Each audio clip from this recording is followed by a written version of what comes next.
નમસ્તે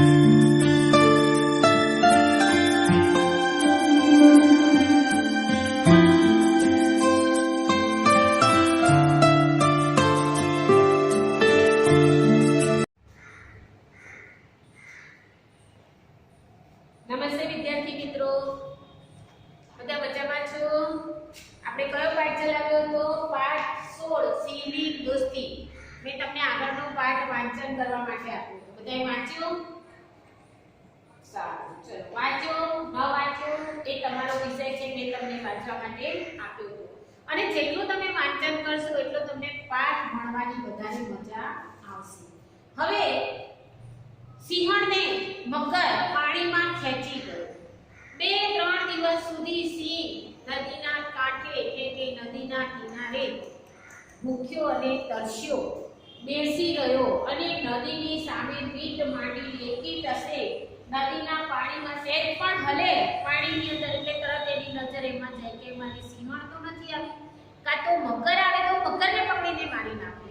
એના મનમાં અનેક વિચારો આવતા હતા. ત્યાં સામે દરબાર માત્રાવાળા પણ વિચારી રહ્યા હતા કે આ સિંહ 3 દિવસથી ભૂખ્યો ને તરસ્યો છે, બિચારો ઊભો પણ થતો નથી, તો મને એના પર દયા પણ આવે છે અને મને એના પર પ્રેમ પણ આવે છે કે એકબીજા માટે એટલો બધો એ નર્વસ થઈ ગયો છે એની સિંહણના મર્યા પછી. એટલે હવે એ શું કરે છે દરબાર માત્રાવાળા એ જોઈએ. 2-3 દી થયા અને 1 દી, 2-3 દી એટલે 2-3 દિવસ થયા અને 1 દી એટલે 1 દિવસ. પાણીમાં ફરી ખળભળાટ થયો. પાણીની અંદર ફરીથી ખળભળાટ એટલે અવાજ થયો. પાણીની અંદર મગર ચાલે એટલે પાણીનો અવાજ આવે એટલે ખળભળાટ થયો. સિંહ સાવધાન થઈ ગયો. સિંહને ખબર પડી કે પેલો મગર જ આવ્યો છે, કાં તો મારી સિંહણ આવી છે, એટલે એકદમ સાવધાન થઈ ગયો. માત્રાવાળા પણ અદ્ધર જીવે પાણી તરફ જોઈ રહ્યા. માત્રાવાળા પણ અદ્ધર જીવે કે હવે શું થશે એમ એકદમ આશ્ચર્યથી જોઈ રહ્યા. અદ્ધર જીવે. મગર ઊંડા પાણીમાંથી છીછરા પાણી તરફ આવી રહ્યો. મગર ઊંડા પાણીમાંથી છીછરા પાણીમાં એટલે કે કિનારા તરફ થોડું પાણીની બાજુ આવી રહ્યો. સિંહ ઊભો થયો અને મગરને લલચાવવા પાણીમાં થોડે સુધી આગળ ચાલ્યો. સિંહ ઊભો થયો એટલે તો એનું ઘેર લેવું હતું ને, એટલે ઊભો થયો અને પેલા મગરને લલચાવવા માટે કે કોઈ બીજું પ્રાણી કે પક્ષી કે કોઈ માણસ છે તેને લલચાવવા માટે થોડેક સુધી પાણીમાં, બહુ ઊંડો ના ગયો પરંતુ થોડેક સુધી પાણી પીવા માટે આગળ ચાલ્યો. પછી વળી થોડો પાછો આવ્યો અને પાણી પીતો હોય એવો ડોળ કરવા લાગ્યો. પાછો આગળ જાય પછી થોડો પાછળ આવે અને જાણે એ પાણી પીતો હોય એવો ડોળ એટલે કે એવો નખરા કરવા લાગ્યો કે હું પાણી પી રહ્યો છું, તારે મને પકડતો હોય તો પકડી લે એમ. નવા શિકારની લાલચે મગર પણ વધુ ને વધુ છીછરા પાણીમાં આવવા લાગ્યો. મગરને પણ શિકારની ખુશીમાં એક તો મેં પકડ્યો ને બીજો હું પકડીશ એટલે એ પણ છીછરા પાણીમાં ને પાણીમાં આગળ ને આગળ આવતો ગયો. સિંહ હુમલો કરવા માટે પૂરો સજ્જ થઈને ઊભો હતો. સિંહ તૈયાર હતો કે જેવો આગળ આવે એવો એને હારાને પકડીને મારી નાખવું એમ. એટલે સિંહ પોતે હુમલો કરવા માટે પૂરેપૂરો તૈયાર થઈને ઊભો હતો. જેવો સિંહને મગરનો ભેટો થયો કે સિંહે પૂરી તાકાતથી હુમલો કર્યો. જેવો બે જણનો ભેટો થયો, પેલો છીછરા પાણીમાં આવ્યો અને સિંહ પણ થોડાક પાણીમાં આવ્યો, બંનેનો જેવો ભેટો થયો ત્યાં સિંહે એવી જબરદસ્ત તાકાતથી એની ઉપર હુમલો કરવા માટે હુમલો કર્યો. પણ મગરનું જોર કાંઈ ઓછું ન હતું, કારણ કે મગર બહુ મોટો મગર હતો, નાનો નતો, બહુ મોટો પ્રચંડ કાય એટલે એની શરીર જોઈને આપણને બીક લાગે એવો મોટો મગર હતો. એટલે મગરનું જોર પણ કાંઈ ઓછું ન હતું. પોતાની પૂંછડીથી સિંહને ભીડાવા એણે પૂરતો પ્રયત્ન કર્યો. પોતાની પૂંછડી મારી અને જાણે કે સિંહને પણ હું પાણીમાં ખેંચી લાવું એના માટે એણે ખૂબ પ્રયત્ન કર્યો. બે બળવાન જીવો જાનની બાજી લગાવીને લડી રહ્યા હતા. બંને બળવાન, મગર પણ બળવાન અને સિંહ પણ બળવાન. બંને પોતાના જાનની બાજી એટલે જાન જોખમમાં એકને તો મરવું જોઈએ નક્કી છે, કારણ કે બંને બળવાન હતા, બંને તાકાતવાન હતા. આમાંથી કોણ નીચું પડે એટલે બંને જાનની બાજી એટલે જીવ જોખમમાં મૂકીને લડી રહ્યા હતા. ઘડીકમાં મગર સિંહને પાણી તરફ ફેંકતો હતો તો ઘડીકમાં સિંહ મગરને રેતી તરફ ઘસડતો હતો. થોડી વાર થાય એટલે સિંહ અંદર ખેંચાય, થોડી વાર થાય તો મગર બહાર ખેંચાય. બંને એકબીજાને ફીટ પકડેલા, કોઈ કોઈને છોડે નહીં. ગામના લોકો પણ ખબર પડતા વેંત રૂવાડા બેઠા કરીને આ દ્રશ્ય જોવા સિંહમાં દોડી આવ્યા. ગામમાં પણ બધાને ખબર પડી કે સિંહ અને મગરની શું થાય છે, લડાઈ થઈ રહી છે. એ આપણને ખબર પડે તો આપણે પણ દોડતા જોવા જઈએ. એટલે આખું ગામ ભેગું થઈ ગયું નદીના કિનારે અને બધા જોવા લાગ્યા. સિંહમાંથી બધા દોડી આવ્યા. દરબારના ખાટલાની આસપાસ ગોઠવાઈ અને સૌ અધ્ધર શ્વાસે સિંહ અને મગરનું યુદ્ધ જોતા હતા. બધા દરબાર માત્રાવાળાની આજુબાજુ ખાટલે ઊભા બેઠા જ્યાં જગ્યા મળી ત્યાં જો કરતા હતા. આશરે 1 કલાક સુધી આ જીવ સટોસટનો જંગ ખેલાયો. 1 કલાક સુધી બંનેની લડાઈ ચાલી. કેટલા કલાક? 1 કલાક સુધી જીવ સટોસટનો જંગ ખેલો એટલે જીવન મરણની લડાઈ. કોણ મરશે ને કોણ જીવશે કોને ખબર. બંને વચ્ચે 1 કલાક સુધી યુદ્ધ ચાલ્યું. આખરે સિંહ જીતી ગયો. મગરને મારી એણે સિંહણના મોતનો બદલો લીધો. એણે મગરને મારી નાખ્યો અને પોતાની પત્ની સિંહણના મોતનો બદલો લીધો. પણ આખા શરીરે લોહ લુહાણ થઈ ગયો. કારણ કે આટલી બધી વાર મગર એને બચકા ભર્યા છે, એને દાંત વગાડ્યા છે, એને પછાડ્યો છે, એને માર્યો હશે, એટલે એ પણ આખો લોહી લુહાણ થઈ ગયો. પાણીની બહાર નીકળ્યો કે તરત જ એ ઢગલો થઈને ઢળી પડ્યો. આટલી 1 કલાક સુધી યુદ્ધ કર્યું હોય એટલે એનું શરીર પણ લોહી નીકળતું હતું, બહુ બધું વાગ્યું હતું એને, એટલે બહાર નીકળી. પરંતુ એને સંતોષ હતો કે મારી સિંહણના મોતનો બદલો મેં લઈ લીધો છે. એટલે આવી અને સીધો નદીની રેતીમાં ઢગલો થઈ અને બેહોશ થઈને પડી ગયો. દરબાર માત્રાવાળા શૂરવીર હતા. એ શૂરવીર હતા, તાકાતવર હતા. પશુઓ પ્રત્યે એમને અપાર પ્રેમ હતો. એમને પશુઓ બહુ ગમતા. પશુ પ્રત્યે એમનો પ્રેમ અપાર હતો. આ બહાદુર અને પ્રેમાળ જાનવર માટે એમના દિલમાં માયા બંધાઈ ગઈ હતી. 3 દિવસથી એ સિંહનું આ દ્રશ્ય જોઈ રહ્યા હતા. એટલે એમના મનની અંદર સિંહ પ્રત્યે એમને માયા બંધાઈ ગઈ હતી. સિંહને આમ ઢળી પડતો જોઈ એમનું હૃદય ધ્રુવી ઉઠ્યું. સિંહને આવી રીતે લાચાર પડેલો જોઈ અને એમનું હૃદય ધ્રુવી ઉઠ્યું. એટલે ખૂબ જ આઘાત લાગ્યો, ખૂબ દુઃખ થયું. જ્યાં સિંહ પડ્યો હતો ત્યાં જવાય ઊભા થયા. એમને થયું કે લાય બિચારા સિંહ પાસે જાઉં અને એને કંઈક દવા કરું, એને ખવડાવું, એને પીવડાવું. પરંતુ ગામના લોકોએ એમને માર્યા. ગામ લોકોએ કીધું ક્યાં તમે સિંહની પાસે જાઓ છો, તમને મારી નાખશે, એ ગુસ્સામાં છે અને તમારો 3 દિવસથી એને ખાધું નથી અને તમારો શિકાર કરી નાખશે. એટલે ગામવાળા એમને માર્યા એટલે એમને પાછા બેસાડ્યા. પણ દરબારે કોઈનું કહેવું માન્યું નહીં. પરંતુ દરબાર માત્રાવાળાને થયું કે ના, હું એની પાસે જઉં. નદીની ઊંચી ભેખડો ઉતરી અને સિંહ પાસે પહોંચ્યા. નદીની ભેખડો ઉપર ચડ્યા, પાછા ઉતર્યા, પાછા ચડ્યા, ઉતર્યા અને નદી પાર કરીને પેલી બાજુ સિંહની પાસે ગયા. ત્યાં જઈને એમણે સિંહના જખમ સાફ કર્યા. ત્યાં જઈને જોયું તો સિંહ લોહી લુહાણ હતો. સિંહના શરીર પરના બધા જ ઘા હતા, જ્યાં ઘા પડ્યા તે બધા ઘા સાફ કર્યા.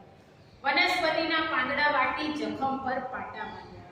ત્યાં પહેલાના સમયમાં તો દવા કે હોય નહીં, એટલે વનસ્પતિના પાંદડા હોય વાટે અને પછી ઘા ઉપર લગાડે એટલે ઘા સારું થઈ જાય. અને જખમ ઉપર પાટા બાંધ્યા. સિંહના શરીર પર શીતળ જળનો છંટકાવ કર્યો. ઠંડુ પાણી એના શરીર ઉપર છાંટ્યું. થોડી વારે સિંહે સહેજ આંખો ખોલીને જોયું. થોડી વાર થઈ ત્યારે ઠંડક થઈ એટલે એણે થોડીક આંખ ખોલી અને જોયું. એક પ્રેમાળ માનવી એની સેવા ચાકરી કરી રહ્યો. સિંહ માટે એક પ્રેમાળ માનવી એની સેવા ચાકરી કરી રહ્યો. એને પાણી પીવડાવતો હતો, એનું પાણીથી એના જખમ સાફ કર્યા હતા, એને ઠંડા પાણીનો છંટકાવ કર્યો, દવા લાગીને લગાવી. એટલે સિંહ ક્યાંય સુધી આંખો મીચીને પડી રહ્યો. એણે જોયું કે કોઈ માણસ મારી સેવા કરી રહ્યો છે. એટલે એણે પણ ધીમેથી પાછી આંખો બંધ કરી અને ક્યાંય સુધી આંખો બંધ કરીને પડી ગયો. પોતાની હાજરીની સિંહને જાણ થયા છતાં એને હુમલો કરવાનો પ્રયત્ન ન કર્યો. સિંહે આંખ ખોલીને જોયું કે આ કોઈક માણસ મારી પાસે છે, છતાં પણ એણે હુમલો કરવાનો વિચાર ન કર્યો કે પ્રયત્ન ન કર્યો. એટલે દરબારને એના પર ભરોસો બેસી ગયો. દરબારને ખબર હતી કે આને સિંહે મને આંખ ખોલીને જોયો છે, પરંતુ એણે મારા પર હુમલો કરવાનો પ્રયત્ન કર્યો નથી, એટલે એને ભરોસો વિશ્વાસ બેસી ગયો. થોડી વારે સિંહ પૂરેપૂરો ભાનમાં આવી ગયો. થોડી વાર થઈ ત્યાં સિંહ પૂરેપૂરો ભાનમાં આવી ગયો. ઊભો થયો પણ એના શરીરમાં તાકાત રહી. ઊભો તો થયો પરંતુ ઘા એના શરીરમાં એટલા બધા ઘા પડી ગયા હતા કે ઊભો થઈને પાછો પડી જાય. એના શરીરમાં તાકાત રહી નથી. એ ફરી પાછો ખસડાઈ ગયો. ફરી નદીની રેતીમાં ઢળી ગયો. દરબારે એક વાસણ મંગાવી એમાં પાણી ભરી સિંહના મોઢા આગળ ધર્યું. દરબાર માત્રાવાળાએ એક વાસણ મંગાવ્યું, એમાં પાણી ભર્યું અને સિંહના મોઢા આગળ મૂક્યું પીવા માટે. સિંહે થોડું પાણી પીધું અને પાછો સૂઈ ગયો. સિંહ પાછું થોડું પાણી પીધું અને પાછો સૂઈ ગયો. દરબારે પૂરી ધીરજથી થોડા દિવસ ઊભા પગે સિંહની સેવા ચાલી. દરબાર માત્રાવાળાએ થોડા દિવસ સિંહના બધા જખમ જ્યાં સુધી સારા ન થાય ત્યાં સુધી ઊભા પગે સિંહની સેવા ચાલી. દરબારના પ્રેમ અને સેવાથી સિંહ સાવ સાજો થઈ ગયો. દવા પણ કરી અને એને પ્રેમ પણ મળ્યો. માણસને ખાલી દવાની જરૂર નથી હોતી, પરંતુ એને પ્રેમની પણ જરૂર હોય છે. એટલે દરબાર માત્રાવાળા બેઠા બેઠા એના માથે હાથ ફેરવે, એના પગ દબાવે, એના જખમ સાફ કરે. એટલે એ સિંહ એકદમ સાજો થઈ ગયો, એકદમ તૈયાર થઈ ગયો. પોતાને નવી જિંદગી બક્ષનારનો ઉપકાર સિંહ કેમ ભૂલે? આપણને કોઈએ આપણી સેવા ચાકરી કરી હોય તો એનો ઉપકાર આપણે ક્યારેય ભૂલવો જોઈએ નહીં. એ તો માત્રાવાળાનો પરમ મિત્ર બન્યો. એ દરબાર માત્રાવાળાનો મિત્ર બની ગયો, દોસ્તાર બની ગયો. અને દરબાર જ્યાં જાય ત્યાં સિંહ સાથે ને સાથે. દરબાર જ્યાં પણ જાય ત્યાં સિંહ એમની સાથે ને સાથે. દરબાર ખેતરે જાય ત્યારે સિંહ એમની સાથે ખેતરે જાય. દરબાર ખેતરેથી ઘેર આવે ત્યારે સિંહ પણ એમની સાથે પાછો ઘેર આવે. કોઈના પર હુમલો કરે નહીં અને પોતે પણ એમની સાથે પાછો આવે. ભૂખ લાગે ત્યારે શિકાર કરવા જંગલમાં જાય. સિંહ કોઈ દિવસે અનાજ ખાય નહીં, એને તો માંસ જ જોઈએ. એટલે એને ભૂખ લાગે ને ત્યારે એ જંગલમાં જતો રહે. શિકાર કરી પોતાનું પેટ ભરીને વળી પાછો દરબાર પાસે આવતો રહે. આ રીતે થોડો વખત ચાલ્યા પછી રાત્રે એ દરબારને ઘેર જ રહેવા લાગ્યો. થોડા દિવસ આવું ચાલ્યું પછી તો એ દરબાર માત્રાવાળાના ઘરમાં જ રહેવા લાગ્યો. ઘણા ઘરોમાં કૂતરાની ચોકી તો હોય, પણ દરબારને ત્યાં તો સિંહની ચોકી. ઘણા બધાના ઘરમાં આપણે કૂતરાની ચોકી હોય. કૂતરો વફાદાર પ્રાણી છે એટલે આપણે કૂતરા હોય તો ચોર આવે નહીં, પરંતુ દરબાર માત્રાવાળાના ઘરે કોની ચોકી હતી? સિંહની. સિંહ આવે એટલે સીધા બી જાય લોકો. એકવાર દરબારના ઘરમાં ખાતર પાડવાના ઈરાદે ચોર ઘૂસ્યા. ખાતર પાડવાના ઈરાદે એટલે ચોરી કરવાના ઈરાદે ચોર ઘૂસી ગયા. દરબાર ફળિયામાં ઢોલિયો ઢાળીને સૂતા. સિંહ ઢોલિયાની નીચે સૂતો.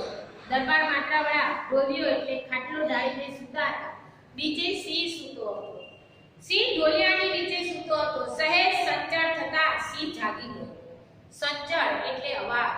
સહેજ અવાજ થયો એટલે તરત સિંહ જાગી ગયો. ચોર પણ ત્રાટક્યો. 1 2 ત્યાં જ પૂરા થઈ ગયા અને બાકીના ઘાયલ થઈને ભાગ્યા. 2-3 ચોરને તો ત્યાં જ મારી નાખ્યા અને 2-3 ને તો એટલું બધા દાંત વાગ્યા કે બધા ભાગી ગયા. આ વાતને ઘણા વર્ષ વીતી ગયા. આમને આમ એ સિંહ દરબાર માત્રાવાળાના ઘરે રહેવા લાગ્યો. માત્રાવાળા અને સિંહની દોસ્તી કાયમ ટકી રહી. જ્યાં સુધી દરબાર માત્રાવાળા જીવ્યા ત્યાં સુધી એની ચોકી ઘરે રહી અને એનો દોસ્તી પણ કાયમ ટકી રહી. એકવાર દરબાર માત્રાવાળા બીમાર પડ્યા. માણસની ઉંમર થાય એટલે એને પણ ગઈડ પણ આવે એટલે એ બીમાર પડ્યા અને સિંહ એમના ઢોલિયાથી ઘડી ભર પણ આગો પાછો ન થયો. દરબાર માત્રાવાળાની પાસે જ બેસી રહેતો. દરબાર એ માંદગીમાંથી ઉઠ્યા નહીં. દરબારને એવી કોઈ બીમારી હશે કે જેથી એ પોતે ઊભા થઈ શક્યા નહીં. એમના મૃત્યુથી આખું ગામ શોકમાં ડૂબી ગયું. દરબાર માત્રાવાળાનું મૃત્યુ થઈ ગયું. હવે આખું ગામ શોકની અંદર ડૂબી ગયું કે હવે આ સિંહનું શું થશે? સૌ તો પોતાની વેદના વાણી દ્વારા રજૂ કરી શકતા હતા, પણ સિંહ પોતાના જીવનદાતાના મૃત્યુનો વશનો આજ્ઞા અંતરમાં જ વેઠી ગયો. આપણને કોઈ વસ્તુનું દુઃખ થાય તો આપણે બોલી શકીએ, પરંતુ સિંહના પરમ મિત્ર દોસ્ત જેને એને આધાર આપ્યો હતો એ વ્યક્તિનું મૃત્યુ થયું છે તો સિંહ કેવી રીતે બોલ્યો? એના દુઃખ એનું મોઢા પર દેખાતું હતું, એની આંખમાંથી આંસુ જતા હતા, પરંતુ એ બોલી શકતો નહોતો. તેથી કોઈ દિવસ ન જોયું હોય તેવું કૌતુક સૌએ લીધું. એ દિવસ કોઈએ ક્યારેય જોયું ન હોય એવું કૌતુક એટલે કે એવું આશ્ચર્ય સૌએ દીઠું એટલે જોયું. દરબારની સ્મશાન યાત્રામાં સિંહ પણ જોડાયો. બોલો, એક પશુને ખબર પડે કે આ બધા સ્મશાનમાં જાય છે તો મારે જવું જોઈએ. એ સ્મશાન યાત્રામાં દરબાર માત્રાવાળાને લઈ જતા હતા ત્યારે એ પણ સ્મશાન યાત્રામાં જોડાયો. સૌ સ્મશાને પહોંચ્યા. બધા જ લોકો દરબાર માત્રાવાળાને લઈ અને સ્મશાને પહોંચ્યા. ચિતા પર દેહને મૂકી અને અગ્નિદાહ દીધું. એમને ચિતા પર સુડાવ્યા અને અગ્નિદાહ આપ્યો. સિંહ દરબારની બળતી ચિતા સામે જોતો બેઠો હતો. સિંહ દરબાર માત્રાવાળાને જોતો બેઠો હતો. દરબારના મૃત્યુની વેદના તો સૌને હતી, પણ આ જાનવરની વેદના જોઈ સૌની આંખો વધુ ભીની થઈ. એમના મૃત્યુનું દુઃખ બધાયને હતું, પરંતુ બધાને એમ હતું કે હવે આ સિંહ એકલો પડી ગયો, આનું શું થશે? એના કારણે બધાની આંખમાં વધારે આંસુ આવતા હતા. અગ્નિ સંસ્કારની ક્રિયા પૂરી કરી સૌ ગામમાં પાછા વળ્યા. બધા અગ્નિ સંસ્કાર થઈ ગયો એટલે બધા પોતાના ઘરે જવા માટે બધા ગામમાં પાછા વળ્યા. સિંહ જંગલ તરફ ચાલતો હતો. સિંહને ખબર હતી કે હવે મને કોણ રાખશે, એટલે એ સીધો ક્યાં તરફ જવા લાગ્યો? જંગલ તરફ. હવે ગામમાં જવાની એને કોઈ જરૂર નથી, કારણ કે હવે હું ગામમાં જઈશ તો મને કોણ રાખશે? જેના માટે ગામમાં રહેતો હતો તે હવે ત્યાં ન હતો. આ સિંહનું પછી શું થયું એની કોઈને કશી ખબર નથી. આ સિંહ ક્યાં ગયો એનું શું થયું એ પછી કોઈને કાંઈ જ ખબર નથી. અહીંયા તમારો પાઠ સિંહની દોસ્તી પૂર્ણ થાય છે. તમારે વિષયની નોટમાં શબ્દ સમજૂતી, રૂઢિપ્રયોગ લખાઈ જાય ત્યાર પછી નીચે જ અભ્યાસ અને સ્વાધ્યાયના સવાલ જવાબ લખવાના છે. તમારો પાઠ પૂરો થઈ ગયો એટલે તમારે ચોપડી બંધ કરી મૂકી દેવાની નથી, પરંતુ પાઠ ચાલી જાય પછી ફરીથી એકવાર એ પાઠનું તમારે વાંચન કરવાનું, એટલે તમને જલ્દી આવડી જાય. ખ્યાલ આવી ગયો બધાને? પાઠમાં બરાબર ખબર પડી ગઈ? હજુ તમે વાંચશો એટલે કમ્પ્લીટ તમને પ્રશ્નોના જવાબ સુધી બધું જ આવડી જશે. બાય બાય, નમસ્તે મિત્રો.